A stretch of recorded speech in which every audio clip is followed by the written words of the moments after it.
On May 24, 1987, a 23-year-old Canadian man named Kenneth Parks got off his sofa in the middle of the night, climbed into his car, and drove 22 kilometers down a dark highway. He drove straight to his in-laws' house. Using a spare key, he let himself in, fatally stabbed his mother-in-law, and severely attacked his father-in-law, feeling physical pain. Police searched for a financial dispute, an argument, or a history of bad blood. They found nothing. Parks had an excellent relationship with his in-laws and zero motive to hurt them. When the case arrived in court, his lawyer offered a defense that stunned the jury. They argued Kenneth Parks should not be punished because he committed the murders while he was completely unconscious.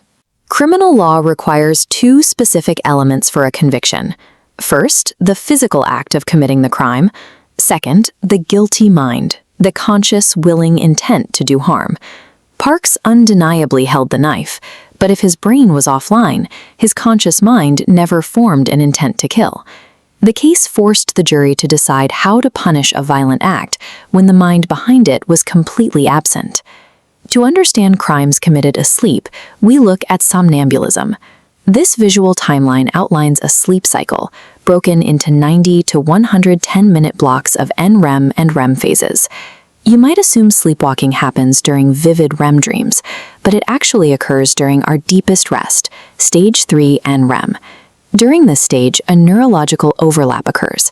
The brainstem and motor cortex wake up, giving the body full permission to move, walk, and manipulate objects. Meanwhile, the higher neural structures controlling consciousness remain completely shut down. At the same time, the autonomic nervous system acts counterintuitively. The sympathetic branch, which controls your fight-or-flight response, is heavily muted. Instead, the parasympathetic branch, the rest and digest system, remains highly active. This creates a bizarre physiological state. A person can drive, cook, or inflict severe violence, operating entirely on physical habit without a single conscious thought.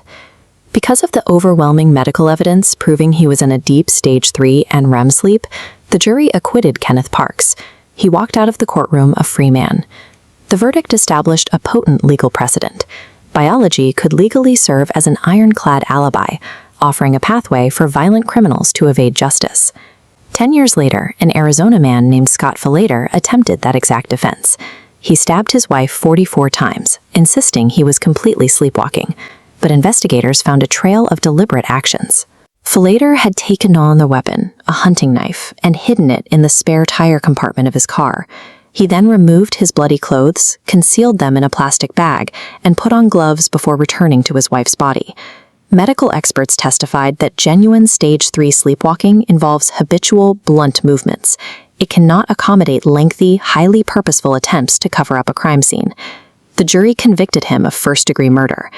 The Falater case proved that while the sleepwalker defense relies on a real biological condition, modern forensics can separate an unconscious medical event from a calculated murder. Defining criminal intent in sleepwalking cases is a recurring legal challenge found across international jurisdictions. In India, the debate traces back to 1957, when a young mother named Papathi Amal jumped into a well with her infant child. She survived the fall, but the infant child drowned.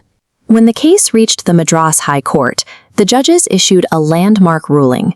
They stated that if a person is proven beyond doubt to be sleepwalking, the condition legally qualifies as an unsoundness of mind under Section 84 of the Indian Penal Code.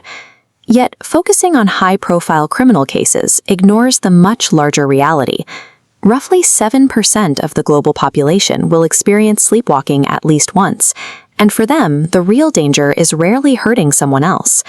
In June 2024, a 19-year-old in Mumbai was sleepwalking through his high-rise apartment.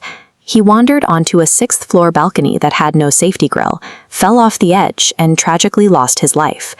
The true everyday peril of somnambulism is that the sleeper's own home, full of staircases, windows, and traffic outside, turns into a deadly obstacle course that they navigate completely blind.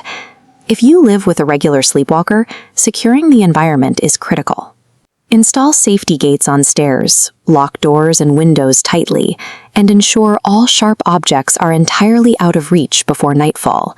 And if you catch someone wandering the halls, ignore the old myth that waking them up causes a heart attack. It won't, but it will cause intense confusion. The safest response is simply and gently guiding them back to their bed. Somnambulism serves as a haunting indicator of how fragile human consciousness truly is. When the biological switch malfunctions, we find ourselves as captives within our own bodies.